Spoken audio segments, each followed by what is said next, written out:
네. 비욘디 시청자 여러분 안녕하세요. 중앙대학교 광명병원 가정의학과 신우영입니다. 오랜만에 인사드리는 것 같은데요. 이번 시간은 푸드 파헤치기 코너고요. 2024년이 된 게 엊그제 같은데 벌써 날씨도 좀 더워지고 여름이 다가오고 있는 것 같습니다. 이 다가오는 여름철에 우리가 더위도 잘 이겨내고 또 건강을 잘 지켜내는 이 핵심 비결 중에 하나가 저는 이제 수분을 유지하는 거라고 생각을 하는데요. 그래서 오늘은 여기에 도움되는 이 건강한 음식들에 대해서 한번 이야기해 보려고 합니다. 요즘 이 전 세계적으로 지구 온난화 때문에 이 기온이 여름마다 이제 뭐 관측 사상 이래 뭐 가장 높았다 이 얘기를 매해 듣고 있는 것 같아요. 이번 여름도 분명히 기온이 좀 평소보다 좀 높고 굉장히 좀 무더위가 좀 기승을 보일 걸로 생각이 드는데요. 이게 올해뿐만이 아니라 아마 내년이나 내후년에도 이게 계속될 것 같아서 좀 걱정이 되기도 합니다. 실제로도 제가 뉴스에서 본 것 같아요. 우리나라 올해 여름 날씨도 작년, 예년보다 더워질 거라고 하는 거를 뉴스에서 본 것 같은데요. 이 날씨가 더워지면 아무래도 좀 갈증이 나니까 우리가 주스라든지 뭐 탄산음료, 맥주 같은 이런 시원한 음료들을 더 찾게 되실 텐데 이 더위를 좀 슬기롭게 보내시려면 우리가 이 수분 보충을 좀 건강한 방법으로 하는 게 좀 무엇보다 중요할 거라는 생각이 듭니다. 이 수분이 그러면 왜 중요한지 한번 생각해 보신 적이 있으실까요? 우리 몸에 이 60% 이상은 이제 물로 이루어져 있다는 거는 이제 다들 잘 아실 텐데요. 뭐 뇌나 근육 같은 경우는 뭐 70% 이상, 뭐 혈액 같은 경우는 80% 이상이 수분으로 이제 이루어져 있죠. 그래서 이 신체 모든 뭐 세포나 조직이나 뭐 기관이 제대로 작동을 하려면 이제 물이 필요한 거고요. 근데 이제 여름철에는 우리가 평소보다 더 많은 땀을 흘리게 될 테니까 그 수분 섭취를 좀 더 신경을 쓰셔야 하겠습니다. 뭐 물은 뭐 거의 모든 신체 기능에 관여를 하죠. 굉장히 다양한 기능을 수행을 하는데 우선 이 물은 체온 조절하는 데도 중요한 역할을 합니다. 날씨 더운 날 이제 운동하시고 나서 이제 땀 많이 흘리고 나면 좀 시원해지는 느낌이 드실 때가 있잖아요. 이건 이제 땀이 증발을 하면서 체온을 이제 낮춰주기 때문인데요. 우리 운동선수들이 이제 경기하다가 물을 마시는 장면을 좀 많이 보셨을 거예요. 그 선수들은 이제 이 체온도 조절하고 또 이제 근육 경련 오는 걸 좀 예방을 하기 위해서 이렇게 자주 물을 마시는 거고요. 수분은 또 이 혈액을 통해서 영양소나 이 산소를 세포로 운반하는 역할을 하죠. 물이 아무래도 부족하게 되면 이 혈액도 이제 끈적끈적해질 테니까 순환이 잘 안 되기가 쉬울 거고요. 또 이제 콩팥을 통해서 노폐물을 배출하는데도 물이 필요하죠. 혹시 이제 한 번도 물 안 마신 상태로 이제 하루를 지내보신 적이 있으시다면은 이제 저녁 때 그날 우리가 이제 소변 볼 때 소변 색깔이 좀 짙어졌다거나 하는 걸 좀 경험하신 분들도 아마 계실 텐데요. 이런 경우는 이제 몸에서 노폐물이 이제 충분히 배출이 잘 안 됐다는 신호가 될 수도 있는 거죠. 그래서 하루에 우리가 소변을 뭐 한 1.5리터 이렇게 배출해서 체내 노폐물을 제거하는데도 이렇게 물이 중요하게 쓰입니다. 또 이제 소화액의 주 성분이기도 하죠. 그래서 이 물은 이제 소화나 대사 과정에 있어서도 좀 필수적으로 필요하고요. 그래서 우리가 이제 음식물을 좀 섭취하게 되면 이 물은 이제 소화 요소랑 같이 작용을 해서 음식물을 분해하거나 이 영양소를 흡수하는데도 이제 필수적으로 쓰이게 됩니다. 우리 몸이 이제 충분하게 수분이 보충된 상태에서 건강에 가져오는 또 좋은 결과들이 또 많죠. 우리가 이제 갈증을 느낄 때 좀 물을 잘 마셔주면 이제 심장박동이나 이제 혈액순환에도 좀 활력을 주고 좀 촉진을 좀 시켜줄 수도 있고, 또 한편으로는 또 체중 조절이나 이 체지방 감소에도 좀 좋은 영향을 미친다는 연구 결과들도 많습니다. 물을 우리가 마시게 되면 아무래도 이 포만감이 좀 증가를 하기 때문에 과식을 좀 막아주는 효과가 있고요. 또 이제 신진대사를 좀 촉진시켜주기 때문에 이제 칼로리 소모도 좀 늘려주는 효과도 있습니다. 우리가 보통 흔히 이제 운동을 하고 나서나 아니면은 오랜 시간 이제 일하고 나서 좀 허기짐을 느낄 때가 있는데, 이게 사실은 많은 경우가 이제 진짜로 배가 고픈 게 아니라 이 몸에 수분이 부족한 경우일 때가 많거든요. 그러니까 사실은 이제 목이 마른데 수분이 이제 그때그때 보충이 안 되면 우리가 이거를 배고픔으로 착각을 할 수도 있는 거죠. 그러면 이제 불필요하게 이제 과식을 하게 될 수도 있는데, 이제 수분을 충분히 마셔주면 이제 그런 것도 좀 예방이 되는 효과가 있고요. 그리고 또 이제 수분은 신경 기능에도 많은 영향을 주고 있습니다. 그래서 예를 들면 이제 수분이 부족해서 좀 탈수가 오게 되는 경우에 주의력이나 좀 기억력이 좀 떨어지는 경우가 있을 수도 있고요. 우리가 물 섭취를 좀 충분히 해주면 인지 능력이나 뭐 어떤 기분도 좀 개선하는 데 도움을 줄 수가 있습니다. 또 물은 이제 근육 경련이라든지 뭐 관절 경직되는 걸 좀 막아주기도 하고, 또 에너지나 이제 활력을 주는 효과도 있죠. 그리고 또 피부 건강 유지하는 데도 도움이 될 수가 있고요. 그러면 반대로 이 수분이 부족하게 되면 어떨까 보면, 이제 탈수가 생기게 되면 급성적으로는 이렇게 구강 건조나 이제 피부가 건조해진다거나 이제 두통, 뭐 현기증을 유발할 수도 있고요. 만약에 이제 만성적으로 탈수가 일어나게 된 경우에는 인지 기능이 좀 떨어진다거나 우울하거나 뭐 피로감 같은 이런 문제도 관련이 있을 수도 있지만, 또 뭐 콩팥의 신장결석 이라든지 뭐 요로 감염이나 뭐 변비 같은 이런 건강 문제들도 또 유발하게 되기가 쉽습니다. 그래서 이런 증상들이 나타나기 전에 이제 일상생활에서 좀 탈수를 미리미리 예방을 하는 게 이제 중요할 거고요. 그러면 우리가 어느 정도의 수분을 좀 보충을 해줘야 충분하다고 할 수 있을까? 이 정해진 기준이 있을지도 좀 궁금하실 텐데요. 우리 몸은 이제 매일매일 이제 소변이나 뭐 이제 땀이라든지 뭐 호흡을 통해서 이런 일정량의 수분을 이제 소실을 하죠. 근데 그래서 이제 수분 균형을 잘 유지를 하려면 소실되는 만큼의 물을 우리가 충분히 보충을 해줘야 되는 거고요. 이제 그렇게 되지 못하면 이제 탈수가 일어날 수가 있는 거죠. 근데 사실 이 체내에서 이제 수분 섭취 정도가 이제 어느 정도는 이 균형이 좀 떨어지거나, 그러니까 수분 섭취 정도가 어느 정도 저하되거나 혹은 이제 과잉이 되더라도 우리 몸은 사실은 혈액의 이 항상성 기전이 작동을 하고 있기 때문에 어느 정도는 그래도 보완이 가능하고요. 또 한편으로는 이제 체내 수분이 사실은 사람마다 환경 조건이라든지 뭐 활동 정도나 아니면은 이제 대사적 차이 때문에 영향을 받아서 좀 변동이 크기 때문에 평균적인 이 필요량을 사실 추정하기가 힘들고, 또 관련 연구들도 좀 제한적이고요. 이런 점들을 좀 종합해서 이제 고려한 우리나라 이 수분 충분 섭취량이 발표된 이 기준이 있는데, 이 섭취 기준 이제 어림잡아서 설정을 하고 있는 거죠. 이런 충분 섭취량 기준은 이제 어떤 급성적인 탈수 증상이 악화되는 걸 예방하는 그 최소한의 수준이라고 생각하시면 될 것 같습니다. 근데 예전부터 그러면 물을 마시는 거에 대해서 많은 분들이 많이 들어보셨을 속설 중에 하나가 뭐 하루에 뭐 2리터 이상 물을 좀 마셔줘야 건강에 좋다, 이런 얘기들을 예전부터 좀 많이 들어보셨을 거예요.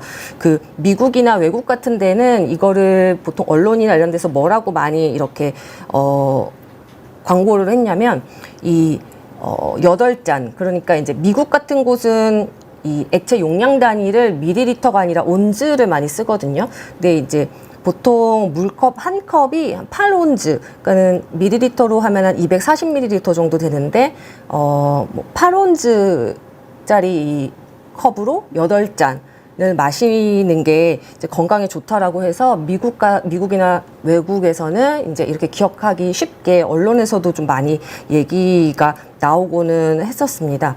근데 이제 사실은 이거는 이제 아주 오래전에 한 7, 80년 전에 이제 미국에서 진행됐던 이 연구에 나온 내용이 조금 잘못 해석이 된 거라고 하고요. 이후에 이제 나왔던 이제 많은 연구들에서 2리터 이상 그렇게 물을 매일매일 마셔도 사실 건강에 특별히 도움이 되는 증거는 이제 없다라고 이제 많이 확인이 됐습니다. 그 2리터만큼을 죄다 이제 100% 순수한 물로만 이제 다 채워서 마셔야 되는 거는 아닌 거죠. 이 실제로 우리 몸이 이제 하루에 필요로 하는 총 수분 이 섭취량은 우리나라 기준에 따르면 일반적인 이제 건강한 성인이다라고 할 때 하루에 한 1,900에서 2,600ml 정도를 이제 권장을 하고 있는데요. 이 총 수분 섭취량이라고 하는 거는 이제 순수한 물 말고도 뭐 음료나 아니면은 이제 고형의 이런 음식, 그러니까 다양한 음식들을 통해서 이제 섭취되는 거를 총 합한 섭취량을 의미를 하는 거죠. 이렇게 다양한 형태로 이제 섭취가 가능하기 때문에 이제 총 수분 섭취량이다라고 하면 사실은 음식으로 섭취한 수분량이 포함되는 거니까 이 음식이나 음료로 섭취되는 이런 양을 제외하고 나면 사실은 이제 순수한 물로 보충해야 되는 거는 이제 2리터보다는 다소 줄어들게 되고요. 특히 이제 한국 분들 같은 경우는 이제 외국 분들과 비교했을 때 과일이나 채소 섭취량이 꽤 많은 편이라고 합니다. 그래서 우리가 이 액체류가 아닌 일반 이제 고형 식품들을 통해서 이제 섭취하게 되는 그 수분량이 한 1리터는 될 거라고 추정을 하고 있고요. 그래서 그렇게 계산을 해본다면 이제 순수한 물로 우리가 하루에 섭취해야 되는 충분량은 이제 남자분들 같은 경우는 900ml 정도, 여자분들 같은 경우는 600에서 800ml 정도의 물을 하루에 섭취를 해주시면 이제 충분한 정도가 된다라고 생각을 할 수가 있습니다. 그러니까 이 용량이 이제 잘 와닿지 않으신다면은 우리가 한 번쯤은 이제 가보셨을 이제 카페에서 우리가 음료 주문할 때 보통 이제 기본 사이즈가 톨 사이즈인 경우가 많잖아요. 이 톨 사이즈가 보통 354ml 정도 된다고 합니다. 그래서 이 톨 사이즈 컵 기준으로 했을 때 남자분들 같은 경우는 하루에 3잔 이상, 여자분들 같은 경우는 2잔 이상은 이제 순수한 물로 우리가 보충을 해 주자라고 생각을 하면 기억하기가 쉬우실 것 같아요. 근데 이제 사실 이 기준이 그 일반 인구를 대상으로 하는 거기도 하고 또 이제 성별이나 연령에 따라서 이 물 섭취 기준이 좀 개별화되기 때문에 이런 거를 이제 좀 잘 고려하시는 것도 중요하고요. 대체로 남자분이거나 아니면은 이제 젊은 연령일수록 이제 총 수분 섭취량이 좀 늘어나는 경향이 있습니다. 그래서 예를 들면 만약에 이제 25세 남자분이다라고 한다면 이제 일반적인 이제 일상식을 잘 하시는 건강한 분이라고 가정을 할 때 평균적으로 이제 1.4리터 정도의 수분은 이제 음식으로 보충을 하고 있다고 저희가 추정을 하고요. 그렇기 때문에 이제 물이나 음료 같은 이 액체 형태로는 한 1.2리터 가량을 이제 더 보충해 주시면 되는 거죠. 근데 만약에 이제 여자분인데 뭐 75세 여자분이다라고 한다면 이제 음식으로 하루에 한 800ml 정도는 이제 섭취한다고 생각을 하기 때문에 액체로는 한 1리터 정도만 이제 보충하시면은 됩니다. 그래서 보면 이제 총 수분 섭취량은 이제 다소 좀 차이가 나지만 이제 하루에 보충해야 하는 이제 액체류 용량은 거의 비슷한 것 같아요. 0.9에서 1.2리터 정도면 이제 충분한 양이라고 본다라고 할 수 있고요. 어르신들 같은 경우는 이제 연세가 드시게 되면 이 상대적으로 이 수분 손실이 좀 커질 가능성이 높습니다. 왜냐하면 이 어르신들 같은 경우는 이제 소변을 농축하는 능력이 좀 떨어져 계시기 확률도 높고요. 그리고 이제 우리 몸이 실제로 수분이 부족해도 이 목이 마르다는 느낌이 좀 둔감해져 있을 수 있기 때문에 탈수에 조금 더 취약하실 수가 있습니다.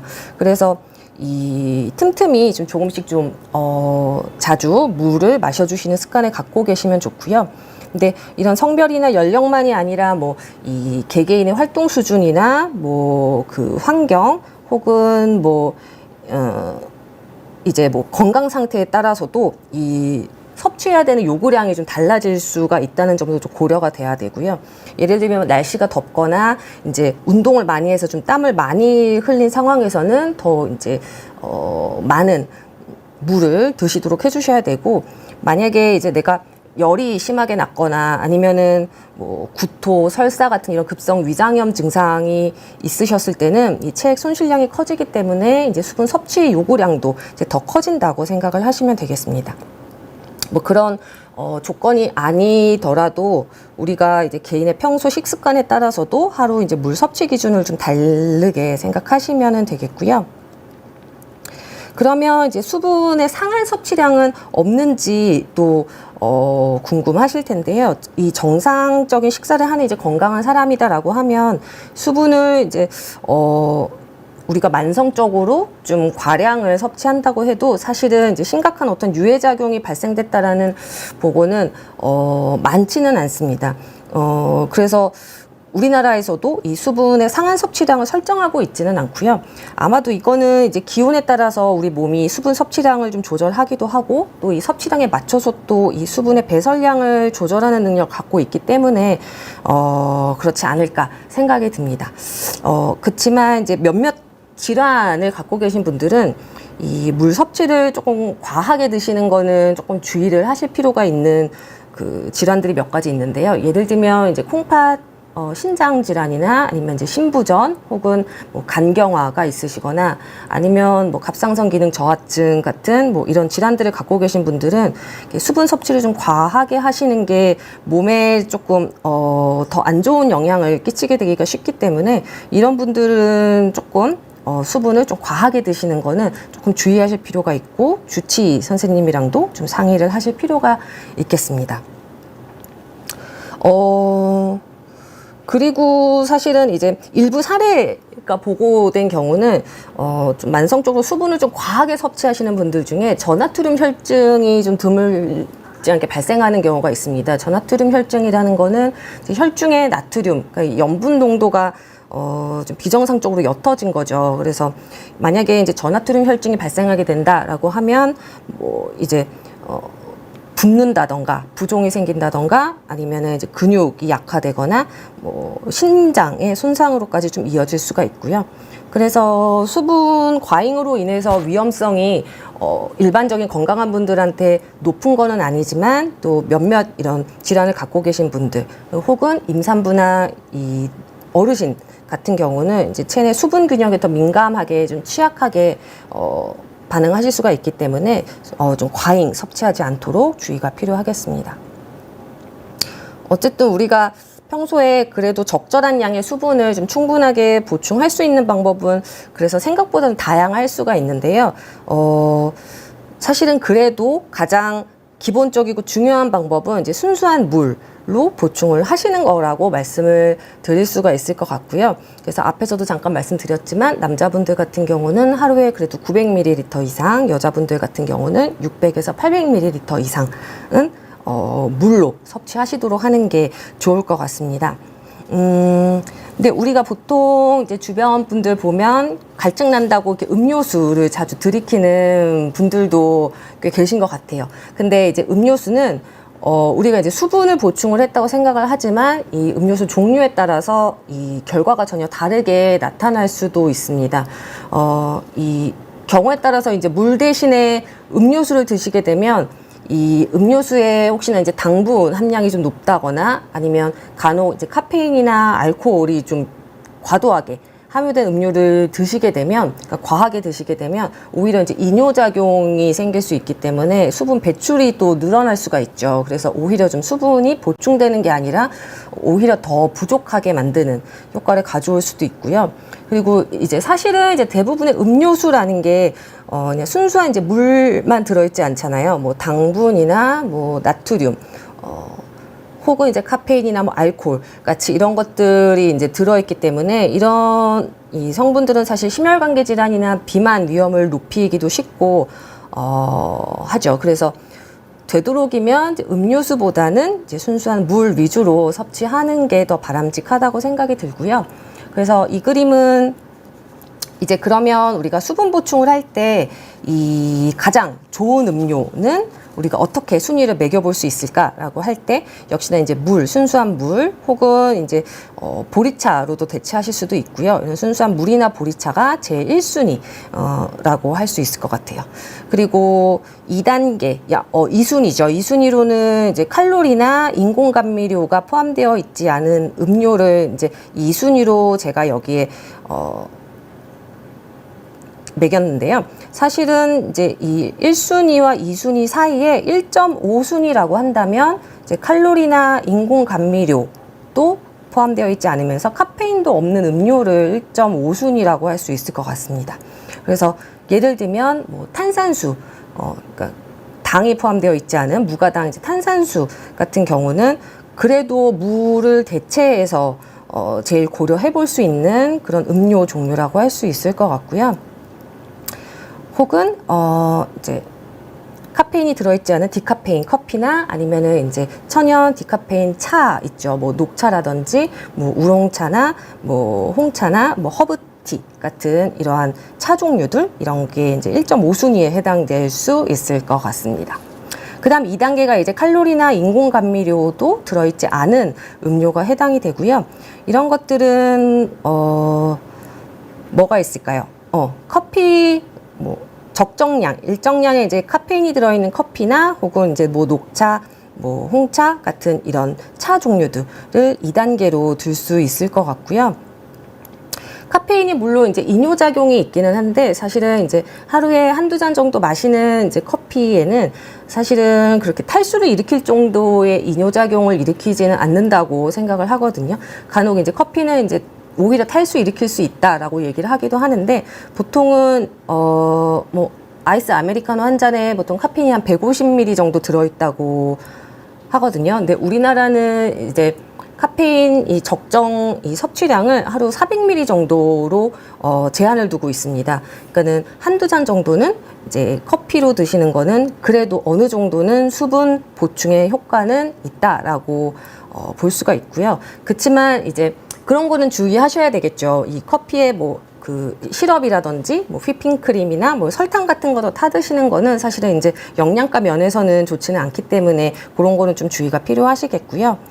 그 다음에 우리 3단계, 3순위로는 우리가 단백질이나 탄수화물 혹은 뭐 소량의 지방이 좀 함유되어 있는 음료들 있죠. 뭐 예를 들면 우유라든지 뭐 아몬드 우유 같은 종류, 이런 것들은 이제 저희가 3단계, 3순위로 볼 수 있을 것 같아요. 혹은 뭐 다이어트 음료도 여기에 포함시킬 수 있을 것 같고요.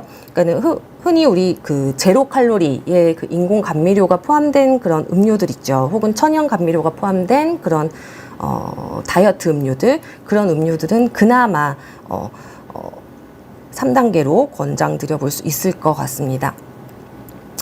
4단계로는 대부분의 그 탄수화물이 함유된 음료 100% 과일 주스를 둘 수 있을 것 같아요. 다만 이 추가로 설탕이나 어떤 과당으로 되어 있는 어떤 시럽이 들어가 있는 그런 음료는 말고 설탕 무첨가로 100% 과일로 이루어진 주스는 이제 4단계로 우리가 생각해 볼 수가 있고요. 사실 이상적으로는 이제 이런 유형의 음료도 너무 많이 드시는 거는 권유드리고 싶지는 않은 게 이게 단순 탄수화물 함량이 꽤 높기 때문에 에너지 섭취가 좀 과도해질 수도 있고요. 또 이제 당뇨병 위험이 있는 분들은 이제 혈당이 좀 급격하게 높아질 수 있는 위험도 있기 때문에 이런 거는 어쩌다 하루 한두 잔 드시는 건 괜찮지만 좀 과하게 과일 주스로 보충을 하시는 거는 권유드리고 싶지는 않습니다. 그 다음으로 이제 가당 음료, 그러니까 우리 흔히 알고 있는 뭐 이제 콜라나 사이다나 뭐 혹은 에이드 종류, 뭐 과일 음료 같은 경우 이런 것들이 대부분 여기에 포함이 될 텐데요. 여기는 사실은 수분만 있는 게 아니죠. 굉장히 꽤 많은 함량의 설탕이나 이제 과당 시럽도 포함을 하고 있기 때문에 사실 영양가 면에서는 가치가 떨어지고 또 칼로리도 굉장히 높죠. 뭐 스무디라든지 일부 뭐 스포츠 음료도 여기에 해당될 것 같고요. 근데 이게 마지막 단계일 것 같지만 사실은 이제 그거보다 더 제일 마지막으로 우리가 수분 보충용으로 고려를 해야 될 거는 이 일부 에너지 음료 음료들인데요. 일부 에너지 음료들 중에는 이제 카페인이 굉장히 과량 들어있는 음료들이 있는데 여기는 사실 카페인만 과량 들어있는 게 아니라 달콤하잖아요. 역시 다 당분도 여기도 똑같이 들어있거든요. 그래서 이러한 음료는 사실은 어쩌다 이제 한두 잔 뭐 에너지 보충용으로 드시는 거는 괜찮지만 우리가 목적을 이제 수분을 보충하는데 목적을 둔다면 사실은 이제 제일 피해야 될 종류가 이 에너지 음료, 고카페인, 가당 음료에 해당되지 않을까 생각을 합니다. 근데 이제 그래도 너무 우려하지는 않으셔도 되는 거는 제가 그래서 실제로 우리나라에서 가장 많이 좀 팔리고 제일 이제 유명한 에너지 음료 몇 개를 영양 성분을 제가 한번 찾아봤어요. 그랬더니 우리나라에 들어오고 있는 이제 에너지 음료들은 그래도 그나마 이제 카페인 함량이 그렇게 과다한 정도는 아니고 이 아이스 아메리카노보다 조금 적거나 뭐 절반 정도 이 정도의 카페인이 들어있기 때문에 너무 이제 우려해서 피하실 필요는 없지만 우리가 이제 에너지 음료를 드시게 된다라고 하면 한 번쯤 이제 영양 성분 표에 이 카페인 함량이나 이 당분 함량을 한 번쯤 좀 확인해 보시는 것도 좋을 것 같습니다. 그래서 계속 말씀을 드렸지만 우리가 과일 주스도 사실은 이제 탄산음료랑 비교를 하면 거의 같은 양의 설탕이 들어 있고요.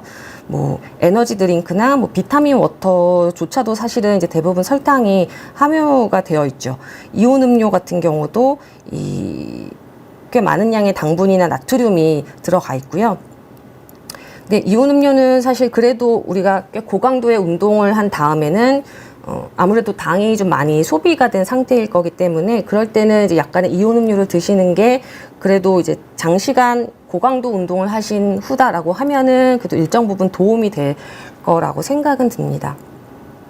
그래도 어쨌든 이제 순수한 물보다는 이렇게 다소 좀 농도가 짙은 음료를 드시는 게 오히려 이제 체액의 농도를 더 높일 수도 있기 때문에 이제 갈증을 좀 해소해 주는 게 아니라 더 심한 갈증을 유발할 수도 있기 때문에 좀 주의가 필요하고요.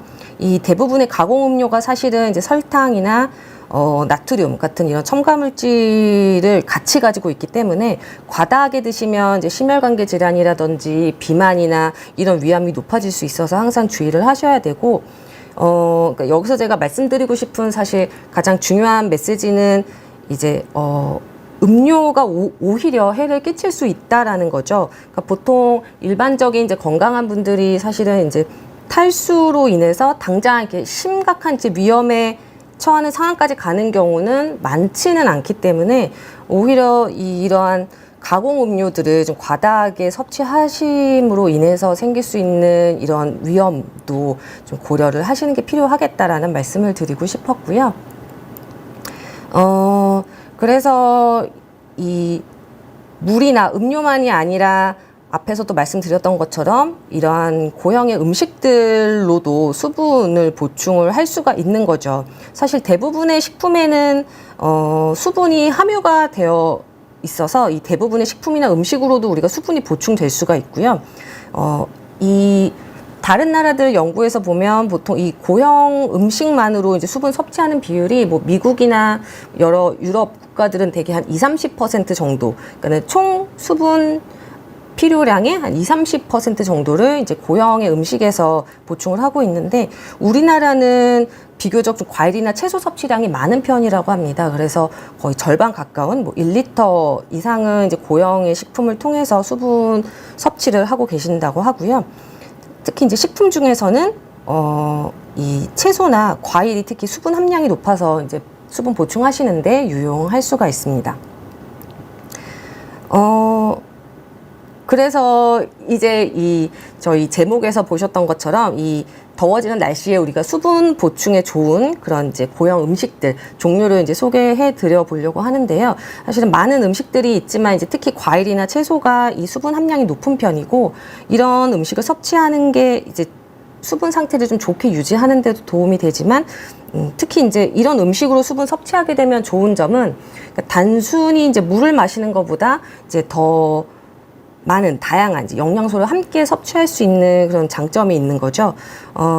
그리고 또 때로 우리가 이 일일 권장량을 오롯이 이제 물로만 보충하려고 하시면은 가끔은 좀 벅차게 느껴질 때도 있는데 이런 음식을 통해 이제 물을 섭취하시는 게 또 맛도 있고 또 물도 더 천천히 흡수되기도 하고 또 영양분도 충분히 얻을 수 있는 점이 있어서 장점이 있고요.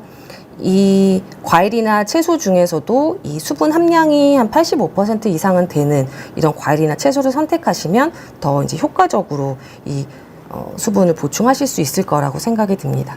음식을 이렇게 선택을 하실 때는 한 가지 종류만 고집하시는 것보다는 좀 다양한 식품을 좀 골고루 시도해 보시는 것도 좋을 것 같고요.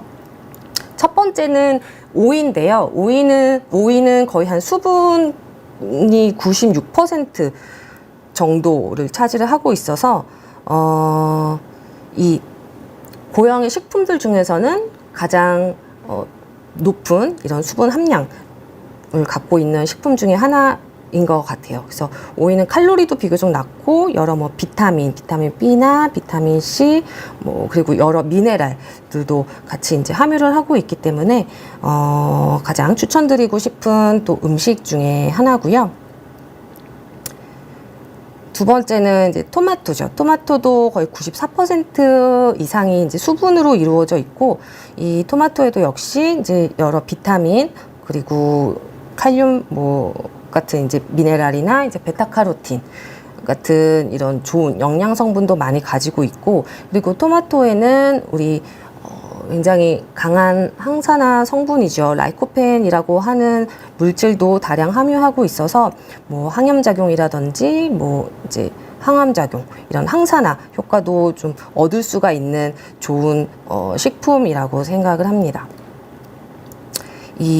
우리나라 이 조사 결과에서 보면 이제 수분 급원이 되는 이제 식품 중에 액체류 제외하고 이제 음식들 중에서는 이제 1회 분량으로 생각하면 이 토마토랑 수박이 사실 거의 가장 이 높은 순위에 속했다고 합니다. 그래서 수분 함량으로 따지면 오이가 제일 많은 수분을 가지고 있지만, 오히려 이제 토마토나 지금 보여드리는 이제 수박 같은 경우가 오히려 이제 1회 분량으로 생각하면 수분 함량이 가장 높았고, 수박도 마찬가지로 이제 비타민이나 미네랄도 많이 가지고 있지만 토마토처럼 이제 라이코펜을 많이 가지고 있습니다.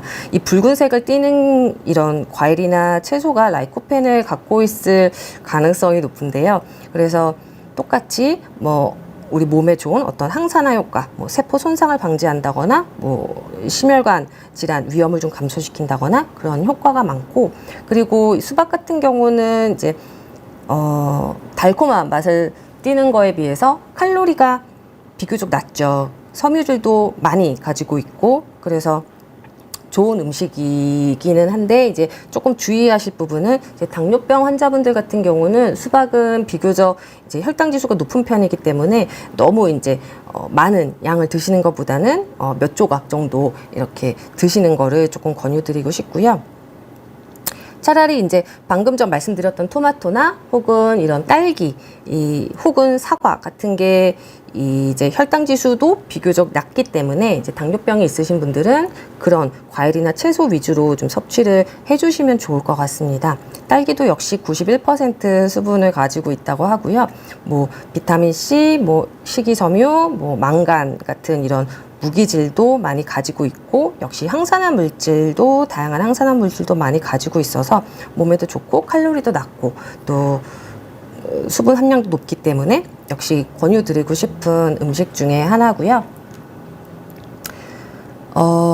다섯 번째로는 제가 버섯을 꼽았는데, 버섯도 생각보다 수분 함량이 굉장히 높죠. 92%가 수분으로 구성이 되어 있고, 사실 버섯은 이제 채소거나 과일이지는 않죠. 동물성 식품도 아니고, 사실은 구분을 해본다면 이제 진균류에 속하는데, 버섯이 우리가 흔히 알고 있는 것보다 몸에 좋은 영양 성분도 굉장히 많이 가지고 있고요.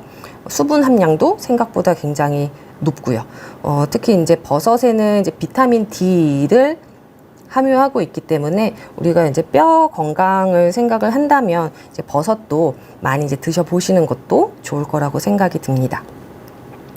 여섯 번째로는 제가 시금치를 꼽았고요. 시금치도 역시 90%가 넘는 수분 함량을 가지고 있고, 시금치에도 이제 여러 비타민도 뭐 B, C만이 아니라 뭐 비타민 A, 뭐 비타민 K 이렇게 다양한 비타민과 여러 뭐 철분이라거나 뭐 칼슘이나 칼륨 같은 이런 무기질도 많이 가지고 있고요. 그래서 시금치는 뭐 뼈 건강뿐만이 아니라 뭐 시력 보호라든지 뭐 항염작용이나 심혈관 건강에도 도움을 줄 수 있다고 할 수 있을 것 같습니다. 마지막으로 꼽은 음식은 사과인데요. 사과는 사실은 이제 앞에서 말씀드렸던 음식들에 비해서는 상대적으로 또 낮아 보이죠. 이것도 수분 함량이 높은 거긴 한데 수분 함량은 86% 정도고요. 사과를 제가 이제 마지막 음식으로 꼽은 거는 사과는 사실 이제 전 세계적으로 또 생산되는 이제 3대 과일 중에 하나라 그래요. 그래서 우리나라 사람들도 이제 많이 먹고 좋아하고 익숙한 이제 과일 중에 하나가 사과잖아요. 그래서 사과를 꼽았고, 우리 그 조사 결과에 의하면 이제 그 예전에 조사했던 거긴 한데 우리나라 분들이 이제 수분을 보충하는 이제 주요 식품 중에 실제로 우리가 이 순위를 매겨보면 사과가 거의 제일 높았다고 해요. 그러니까 수분 함량은 오이나 토마토 같은 이러한 과일이나 채소가 더 많을 수 있지만 실제로 우리나라 분들은 사과로 더 수분을 많이 보충하고 계셨다라고 합니다. 그래서 제가 이 사과를 꼽았는데 최근 들어서는 이 사과가 값이 많이 비싸졌죠. 예, 흔히 우리 금사과라고 할 정도로 이제 과일 값이 굉장히 많이 올라서 지금 이제 우리가 사과 한두 개 사 먹기도 조금 부담이 될 정도로 이제 가격이 많이 올라갔는데 근데 뉴스 들어보니까 이제 늦여름쯤 되면은 이제 생산량이 어느 정도 좀 풀리기 때문에 사과 값도 어느 정도 안정화되지 않을까 하는 소식도 있다고 하네요. 그래서 늦여름쯤 될 때는 우리가 사과도 한번 이렇게 수분 섭취하는데 시도해 보시는 것도 좋을 거라는 생각이 듭니다. 그래서 이렇게 우리가 수분 함량이 높은 음식들이 우리 더운 여름철에 수분 보충하는 데 효과적이다. 생각보다 물만 있는 게 아니라 다양한 음식들이 우리 수분을 잘 유지하는 데 도움이 되고 또 다양한 영양소를 가지고 있는 음식들도 많기 때문에 건강을 유지하는 데 도움이 된다라는 말씀을 드리고 싶었고요. 이 외에도 사실은 굉장히 다양한 과일이나 이제 채소들이 거의 한 80% 이상은 수분으로 이루어져 있는 경우가 많기 때문에 그래서 한 가지 음식만 이렇게 고집하시는 것보다는 좀 다양한 음식들을 좀 이렇게 한번 먹어보자라고 시도해 보시는 것도 좋을 것 같습니다. 그러면 말씀드리는 동안에 이제 올려주신 질문들이 있으면 제가 답변 드릴 수 있는 거는 뭐 최대한 답변 드려보도록 할게요. 뭐가 있었을까요? 네, 수분 보충하기에 그래도 이제 물이 제일 좋은 게 아닌지 어떤지 질문을 주셨는데요. 네, 앞에서도 많이 말씀드렸죠. 우리가 소개해드린 것처럼 이제 평소에 우리가 수분을 좀 보충할 수 있는 음식들은 물 말고도 다양하게 있지만 사실은 가장 기본적이고 가장 중요한 이 보충 방법은 저도 이제 순수한 물을 마시는 거라고 생각을 하고요. 기억을 하실지 모르겠지만 이제 남자분들은 900ml 이상, 여자분들은 600에서 800ml 이상은 그래도 순수한 물로 우리가 수분 보충을 해주자라고 저도 똑같이 권유를 드리고 싶고 물이 어떻게 생각해 보면은 사실은 제일 구하기도 쉽고 또 순수 제로 칼로리 음료잖아요. 그래서 물을 저도 권유를 하는데 이거 말고도 뭐 이제 과일이나 채소도 수분 함량이 높기 때문에 다른 이제 미량 영양소도 같이 또 보충할 수 있는 그런 과일들 채소들도 같이 드셔보시는 게 좋을 거라고 저도 생각을 합니다. 다음에는 음료 중에서 그래도 이온 음료가 흡수도 빠르고 더 효과적이라고 봐야 할지, 그러니까 이거는 아마도 이제 갈증이 있거나 땀을 좀 많이 흘렸을 때 상황을 말씀하시는 것 같아요. 그래도 이제 이온 음료가 아무래도 여러 이제 수분만이 아니라 뭐 이제 포도당 같은 이제 당분이나 어떤 전해질 같은 것들도 많이 좀 포함을 하고 있는 경우가 많기 때문에 사실 우리가 땀을 많이 흘리는 또 고강도의 운동을 좀 장시간 한 상태다라고 하면 이온 음료가 그래도 어느 정도 효과를 줄 수 있는 부분이 있다고 저도 생각은 하고요. 왜냐면은 우리가 땀을 많이 흘리고 이렇게 운동을 하게 되면은 이제 몸에서 이제 전해질도 잘 빠져나갈 수가 있는데, 전해질이 우리 몸에 부족하게 되면 이렇게 피로도 더 쌓일 수 있고요. 어떤 신경 전달 물질이 이렇게 전달되는 데에도 영향을 줄 수가 있기 때문에 우리가 좀 오랜 시간 좀 격렬한 운동, 고강도 운동을 한 상태다라고 하면은 이온 음료도 어느 정도는 효과를 줄 수 있는 음료다라고 생각을 합니다. 근데 이제 일반적인 경우죠. 이렇게 고강도 운동을 한 상태가 아니라 그냥 일반적인 분들이 평상시에 이제 갈증이 날 때 이제 이온 음료 드시는 거는, 어떻게 보면 이온 음료에도 똑같이 이제 어떤 당분이나 염분, 나트륨도 꽤 포함을 하고 있거든요. 그래서 우리가 이온 음료가 더 운동 능력을 향상시킨다라고 이제 일반적으로 생각하시는 것보다는, 그러니까 고강도 운동을 한 상태가 아니라 일반적인 갈증을 해소할 용도로 드실 때에는 이온 음료보다는 차라리 물이나 이런 당분이 들어가 있지 않은 이런 음료, 액체 종류를 선택하시는 게 더 도움이 될 거라고 말씀을 드리고 싶고요.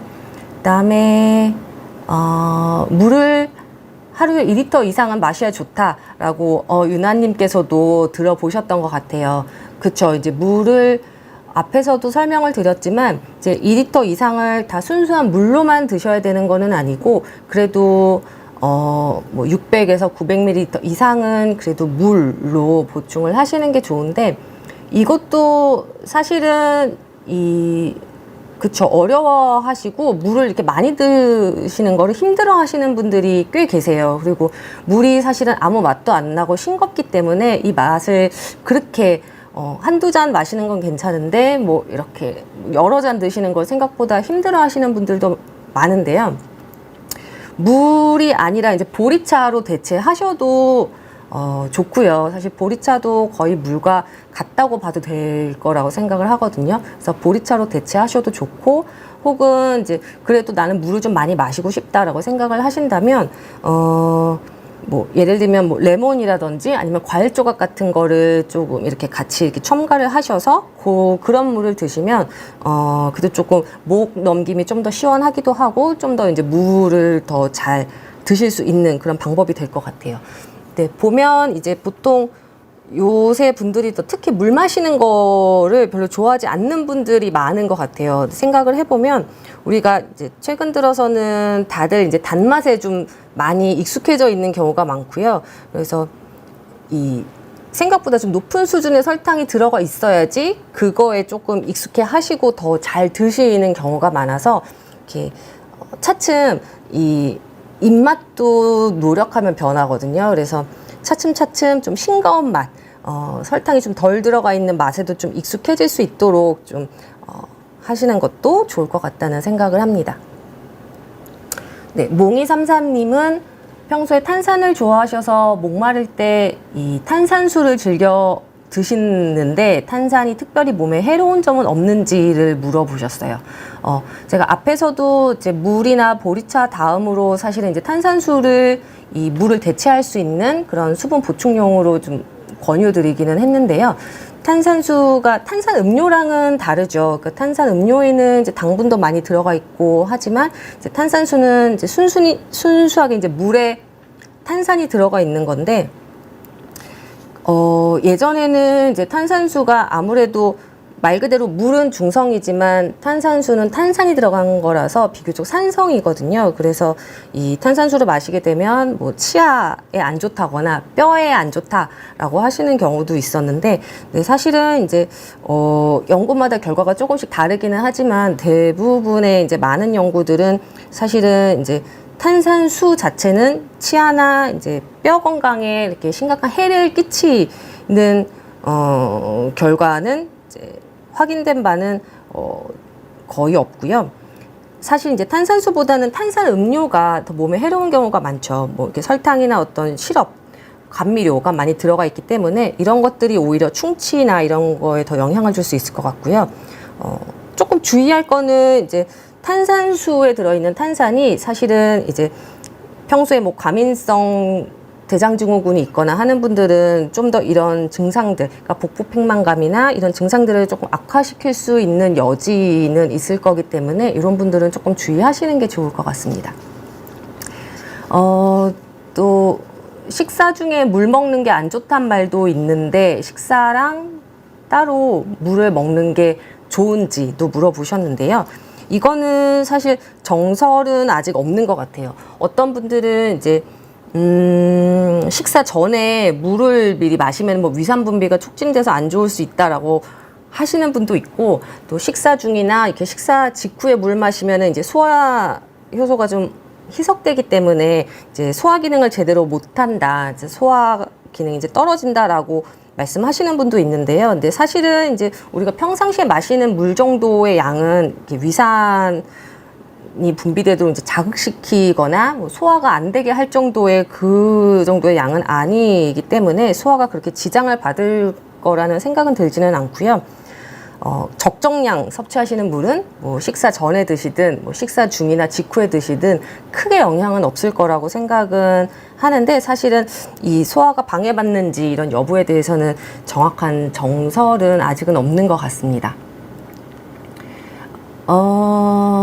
네네네. 밥 먹은 후에 2-3시간 내에 물이나 음료를 마시면 살이 잘 찌게 된다는 말을 들은 적이 있다고 하셨는데요. 앞에서도 말씀드렸지만 오히려 물 같은 경우는 이제 포만감을 주고 하기 때문에 과식이 되는 걸 막아주는 효과가 있어서 살이 더 찌게 하지는 않을 것 같고요. 음료 같은 경우는 이제 앞에서도 말씀드린 대로, 그러니까는 밥 먹은 후 2-3시간 내에 마셔서가 아니라 음료 자체가 생각보다 칼로리가 높은 경우가 꽤 많습니다. 뭐 예를 들어서 뭐 스무디 같은 경우도 뭐 한 잔만 마셔도 거의 뭐 150에서 300kcal 차지하는 것도 많기 때문에 무심코 뭐 2-3잔 마시게 되면 거의 뭐 밥 한 끼, 2끼 정도 되는 이 양의 칼로리를 또 섭취하시게 되는 경우가 생길 수가 있거든요. 그래서 이런 경우 때문에 이제 살이 잘 찌게 될 수 있다라는 얘기가 나온 것 같아요. 네, 저는 생수 마시기가 좀 그래서 보리차나 녹차, 새싹보리 등으로 마시는데, 네, 이것도 말씀드렸죠. 저도 이제 생수가 조금 마시기가 너무 싱겁고 잘 안 넘어갈 경우에는 보리차나 녹차 뭐 이런 걸로 대체하셔서 드시는 것도 충분히 물과 거의 동일한 정도의 효과를 얻을 수 있을 거라고 생각을 합니다.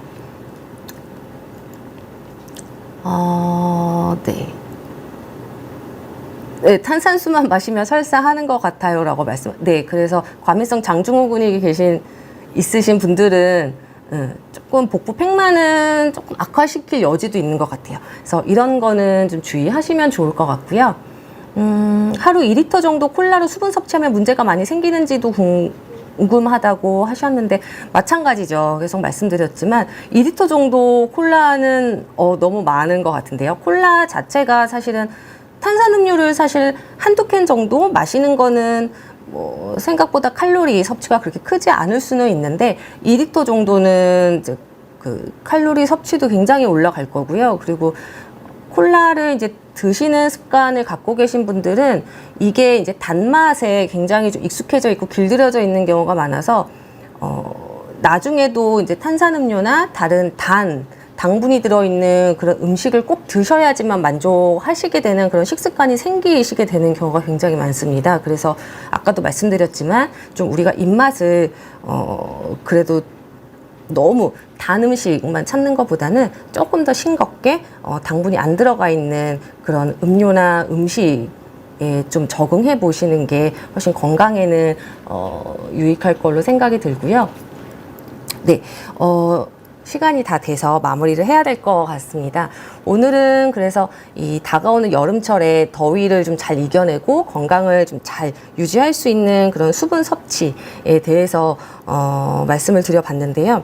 이 탈수를 예방하기 위해서 우리가 특별히 이제 수분을 잘 유지할 수 있도록 신경 쓰시는 게 중요할 것 같고, 물도 좋고요. 그리고 이제 수분이 풍부한 이런 다양한 음식들도 좀 시도해 보시고 좀 즐기시면서 이번 여름도 좀 건강한 여름 보내시기를 바랍니다. 감사합니다.